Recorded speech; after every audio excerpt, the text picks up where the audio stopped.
அனைவருக்கும் இனிய காலை வணக்கம். என்று 17ஆம் தேதி 3ஆம் மாதம் 2014ஆம் ஆண்டு புதிய நாள் பிறந்திருக்கிறது. வாரத்தின் முதல் நாள் திங்கட்கிழமை. உங்கள் அனைவரையும் சக்தி பிரஸ் ரிலீஸ் நிகழ்ச்சியூடாக சந்திப்பதில் மிகுந்த மகிழ்ச்சி அடைகின்றோம். என்றும் என்னோடு செய்தி அறையிலிருந்து இணைந்து கொள்கின்றார் த்ரிஷானோ. வணக்கம் த்ரிஷானோ. வணக்கம் ஜெப்ரி. இன்று நாங்கள் நேரடியாக பத்திரிகையில் இடம்பெற்றிருக்கின்றதான செய்திகளை பார்க்கும் நேரம். முதலாவதாக நாங்கள் எங்களுடைய அவதானத்துக்கு மெட்ரோ பத்திரிகை எடுத்துக்கொள்ளலாம். மெட்ரோ பத்திரிகையினுடைய என்று திருஷானோ குறிப்பாக அனைத்து பத்திரிகை எடுத்து நோக்குவோம் என்று சொன்னால் பிரதான தலைப்புச் செய்தியாக இந்த ஹாங்வெல் பாதுகையில் இடம்பெற்ற ஆர்ப்பாட்டம் தொடர்பாக செய்தி வெளிவந்திருக்கிறது. அந்த வகையிலே மெட்ரோ பத்திரிகையினுடைய பிரதான தலைப்புச் செய்தியும் இவ்வாறு அமைந்திருக்கிறது.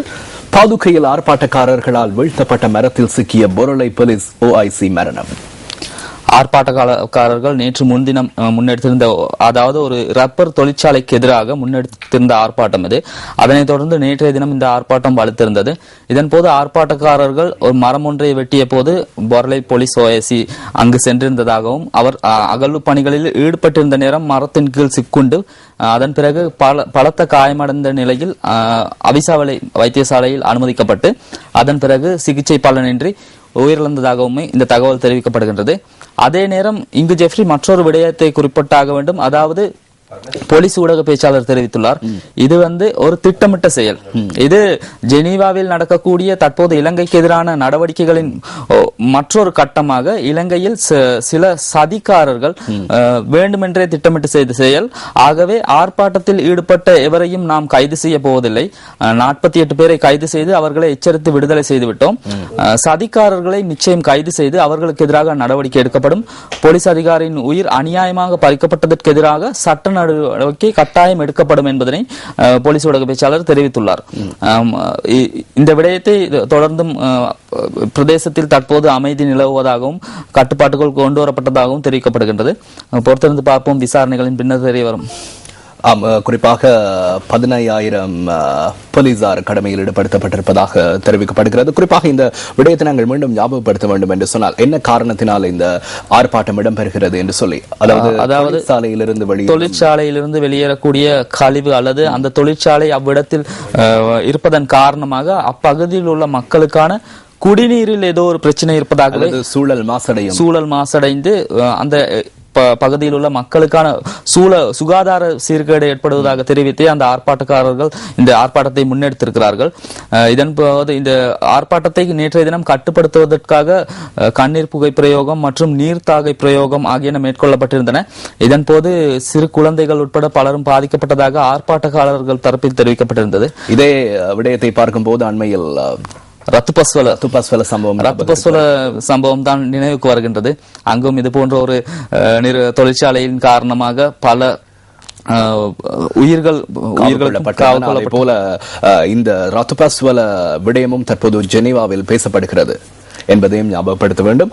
அதே போல த்ரிஷானோ, அதாவது குறிப்பாக யுத்த காலத்தில் பல போலீசார் உயிரிழந்தார்கள், பல போலீஸ் உயரதிகாரிகள் உயிரிழந்தார்கள். இப்போது யுத்தம் இடம்பெற்ற 5 வருடங்கள் கடந்திருக்கின்ற இந்த நிலையில் போலீஸ் உயர் அதிகாரி ஒருவர் இறந்த முதலாவது சம்பவம் இருக்கிறது. அடுத்த செய்தி, மனைவியையும் இணக்க சபை உறுப்பினர்களையும் தாக்கிய கோட்டை நகரசபை அங்கத்தவர் கைதாகி விளக்கம் அறியலில் என்கிறது. இது கிட்டத்தட்ட ஒரு குடும்ப தகராறு சம்பந்தப்பட்ட பிரச்சனையாக இருக்க வேண்டும்.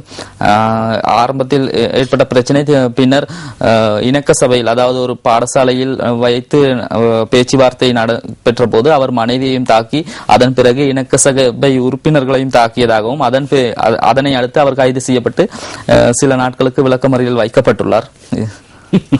அடுத்து மெட்ரோ பத்திரிகை வாரான செய்திகளை வெளியிடும். நிச்சயமாக காதலுடன் நடந்து சென்று கொண்டிருந்த ஜெர்மன் யுவதி மீது துஷ்பிரயோக முயற்சி. இதில் கவனிக்கப்பட்ட விஷயம் ஒன்று இருக்கிறது. 2 போலீஸ் கான்ஸ்டபிள்கள் கைது. சட்டத்தை பாதுகாக்க வேண்டியவர்கள், அதாவது தமிழில் கூறுவதானால் வேலியே பயிரை மேய்ந்ததாக, அப்படி ஒரு பழமொழியை கூறுவார்கள். அது போன்ற ஒரு சம்பவம் தான். இவர்கள் சட்டத்தை பாதுகாக்க வேண்டியவர்கள். இவர்கள் போன்ற ஒரு சிலரின் தவறுகளால் அந்த பாதுகாப்பு கடமைகளில் ஈடுபடக்கூடிய அல்லது மிகவும் மதிக்கத்தக்க போலீசாருக்கும் மிகப்பெரிய ஒரு அவப்பெயர் ஏற்படுகின்றது. ஆகவே நாம் இதற்கு முன்னதாக கதைத்த செய்தியை பார்த்தால், அந்த போலீஸ் நிலைய பொறுப்பதிகாரி கடமையின் நிமித்தம் அங்கு சென்றிருந்த போது உயிர் பலியை எதிர்நோக்கியுள்ளார். அதே நேரம் இங்கு வேறு 2 போலீசார் இவ்வாறான நடவடிக்கையில் ஈடுபட்டுள்ளனர். இவர்கள் தான் ஒரு சில சிறந்த கடமையை சிறப்பாக செய்யக்கூடிய அதிகாரிகளுக்கும் இழுக்கு ஏற்படும் வகையில் செயற்படுகிறார்கள் என்பதை நாம் இங்கு சுட்டிக்காட்ட வேண்டும். அதே போல குறிப்பாக சொல்ல வேண்டும் திரேஷானா, குறிப்பாக சுற்றுலா பயணிகளுடைய வருகையும் இதனால் குறைவடையலாம். இவை சர்வதேச அளவில் பேசப்படும் போது குறிப்பாக சுற்றுலா பயணிகள் மிகவும் ஆபத்தோடு இலங்கைக்கு வருவதனை அவர்கள் ஒரு 2 தடவை யோசிக்க வேண்டி ஏற்படும். அந்த நிலை ஏற்படும். அதே போன்று நாங்கள் அடுத்ததாக எங்களுடைய அவதானத்துக்கு சுடரொளி பத்திரிகை எடுத்துக்கொள்ளலாம். சுடரொளி பத்திரிகையினுடைய பிரதான தலைப்புச் செய்தி இவ்வாறு அமைந்திருக்கிறது. கடினமாக்கிய பிரேரணையை நீர்த்து போகாது பாதுகாக்க அமெரிக்கா பிரிட்டனிடம் தமிழ் தேசிய கூட்டமைப்பு கோரிக்கை.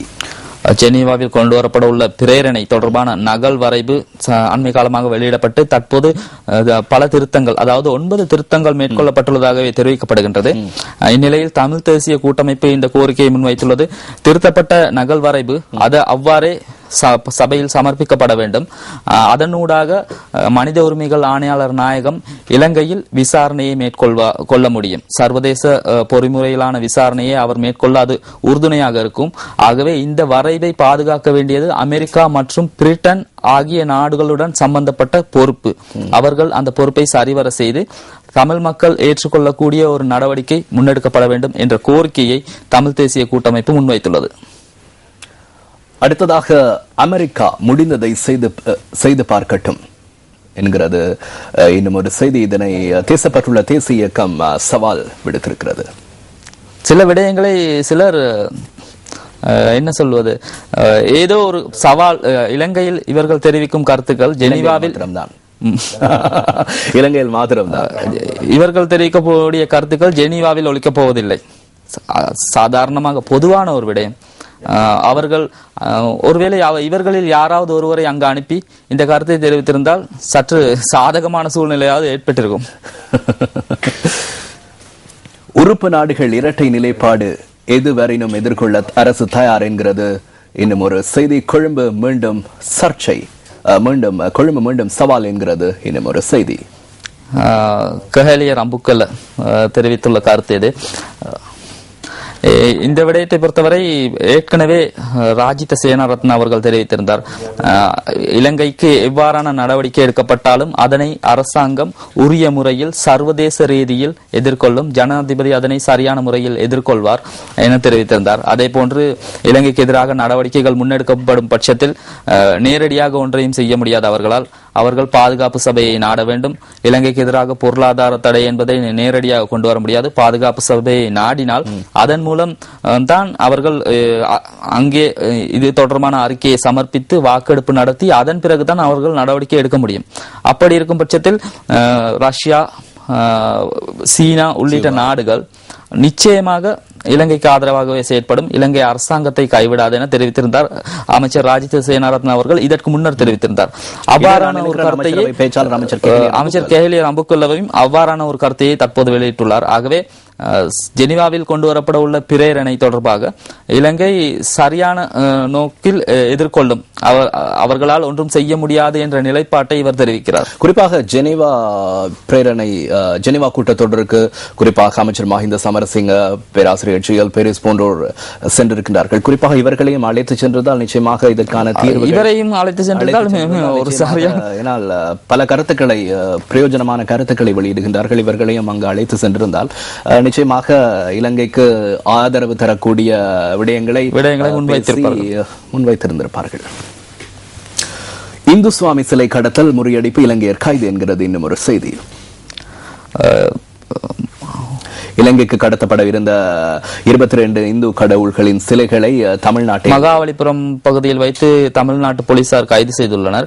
அதாவது இந்த சிலைகள் சுமார் பித்தளை மற்றும் செம்பிலான சிலைகள் சுமார் 10 லட்சம் ரூபாய், ஒரு சிலை சுமார் 10 லட்சம் ரூபாய் பெறுமதியானது என மதிப்பிடப்பட்டுள்ளது.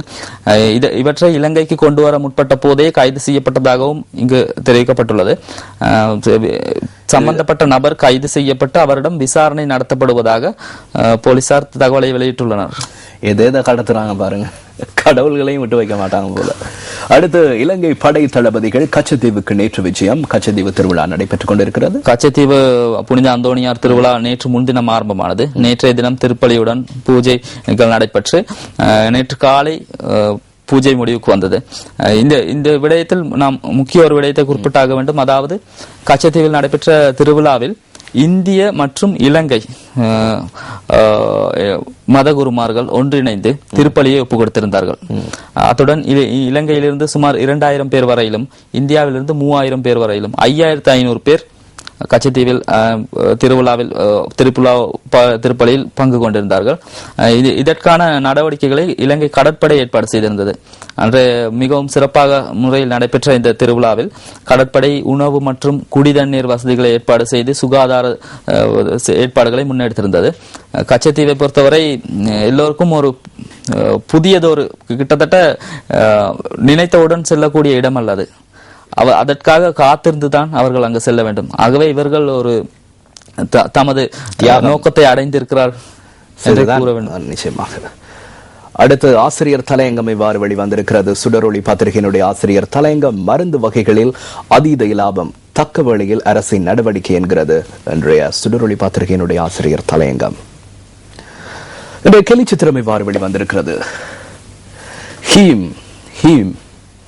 ஆஸ்பத்திரியிலிருந்து நேரே பூசா முகாமுக்கோ போலீஸ் ஸ்டேஷனுக்கோ வேணாமா, நம்ம வீட்டுக்கு போகலாமா, பிரசவ ஆஸ்பத்திரி என்கிறது இன்றைய ஜேபியுடைய கர்ப்பிணி தாய் ஒருவர் மனதில் சிந்திக்கும் சிந்தனை. இவ்வாறு இது சுடரொளி பத்திரிகையினுடைய இன்றைய பிரதான செய்திகளாக வெளிவந்திருக்கின்றது. அடுத்து நாங்கள் பார்க்கலாம் தினகரன் பத்திரிகை, தேசிய பத்திரிகையினுடைய பிரதான தலைப்புச் செய்தி. வெட்டி வீழ்த்திய மரத்தின் கீழ் சிக்கி போரல்லை OIC பலிஹாங்வல்ல துன்னானையில் சம்பவம். தொழிற்சாலைக்கு எதிராக ஆர்ப்பாட்டம். சம்பவத்தின் பின்னணியில் சில சதிகார கும்பல் ஜெனீவா அமர்வை இலக்கு வைத்து குழப்ப முயற்சி. நீங்கள் ஏற்கனவே குறிப்பிட்ட விடயங்கள் இந்த தேசிய பத்திரிகையிலும் வெளியாகி இருக்கிறது. திருஷானோ, அடுத்து சொல்வதற்கோ செய்வதற்கோ எதுவும் இல்லாதவர்களே எமக்கு எதிராக உலக அழுத்தங்களை எதிர்பார்க்கின்றனர். நாட்டை துண்டாட செய்தது போன்ற வெளிநாட்டு கொள்கை எமக்கு தேவையில்லை. ஜனாதிபதி தெரிவித்த கருத்து வெளிவந்திருக்கிறது. இலங்கைக்கு எதிராக முன்னெடுக்கப்படுகின்ற ஜெனீவா பிரேரணையை மனதில் வைத்து ஜனாதிபதி இந்த கருத்தை வெளியிட்டுள்ளார். அத்துடன் ஜனாதிபதியின் கருத்தின் பிரகாரம் இலங்கையில் முன்னெடுக்கப்படும் அபிவிருத்தி நடவடிக்கைகள் எக்காரணம் கொண்டும் இடைநிறுத்தப்பட மாட்டாது. சர்வதேசம் எதனை கூறினாலும் நாம் அதனை அந்த வகையில் எதிர்கொள்ள தயாராக இருக்கிறோம் என்று. அதே நேரம் அவர் இன்னொரு கருத்தை தெரிவித்திருக்கிறார்.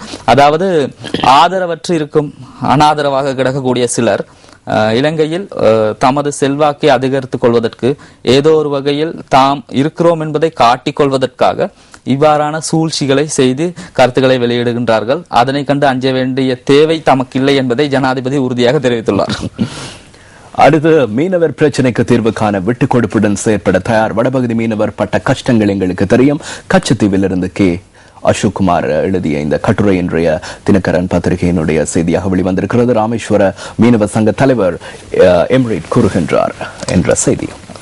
இந்த விடயத்தை பொறுத்தவரை ஜெஃப்ரி, அண்மையில் நாம் நியூஸ் ஃபர்ஸ்டில் நமது நியூஸ் ஃபர்ஸ்ட் விசேட குழு ஒன்று கச்சத்தீவுக்கு விஜயம் செய்து அங்கு இலங்கை கடல் எல்லை, அதாவது இந்திய கடல் எல்லையை கடந்து வந்து இழுவை படகில் மீன்பிடிக்கும் நடவடிக்கைகள் தொடர்பான ஒரு சிறப்பான ஒரு தொகுப்பை நியூஸ் ஃபர்ஸ்ட் குழு கடந்த வாரத்தில் வெளியிட்டிருந்தது. அந்த காட்சிகள் உங்களுக்கும் நினைவில் இருக்கணும். அந்த காட்சிகளை பொறுத்தவரை இந்திய மீனவர்கள் வரம்பு மீறி இலங்கை கடலில் மீன் பிடிப்பதையும், மன்னார் கடலில் சாதாரணமாக ஒரு எல்லை அல்ல, மன்னார் கடலுக்கே வந்து மீன்பிடியில் நடவடிக்கையில் ஈடுபடுவதையும் நாம் முற்றுமுழுதாக காட்டியிருந்தோம். அந்த காட்சிகள் நம்மிடம் இன்னும் இருக்கின்றன. இந்த விடயத்தில் உண்மையில் கூறப்போனால் இலங்கை மீனவர்களின், அதாவது பெரும்பாலும் வடபகுதி மீனவர்களின் கடல் வளம், அவர்களது ஜீவனோபாயம் பாதிக்கப்படுகின்றது. இதற்கு ஒரு சமரச தீர்வு வேண்டும். இங்கு அவர் குறிப்பிட்டிருப்பது போன்று வடபகுதி மீனவர் பிரச்சனை, வடபகுதி மீனவர் பட்ட கஷ்டங்கள் எங்களுக்கும் தெரியும். இப்படி கஷ்டங்களை தெரிந்து கொண்டுதான் அவர்கள் வந்து மீனவர்கள் வளங்களை எல்லாம் சுரண்டி கொண்டு போகிறார்களோ தெரியவில்லை. அதனால் இன்னொரு பிரச்சனை இருக்கிறது. அவர்கள் வந்து மீன் பிடிக்கும் போது அவர்கள் இழுவை படகில் மீன் பிடிக்கிறார்கள். அதாவது 2 படகுகள் நடுவில் வலை போட்டு பிடிக்கப்படும். அதன் போது இலங்கையில் உள்ள மீன்கள் மட்டுமல்ல, கடல் வளம் முற்றுமுழுதாக பாதிக்கப்பட்டு சுரண்டப்பட்டு கொண்டிருக்கிறது.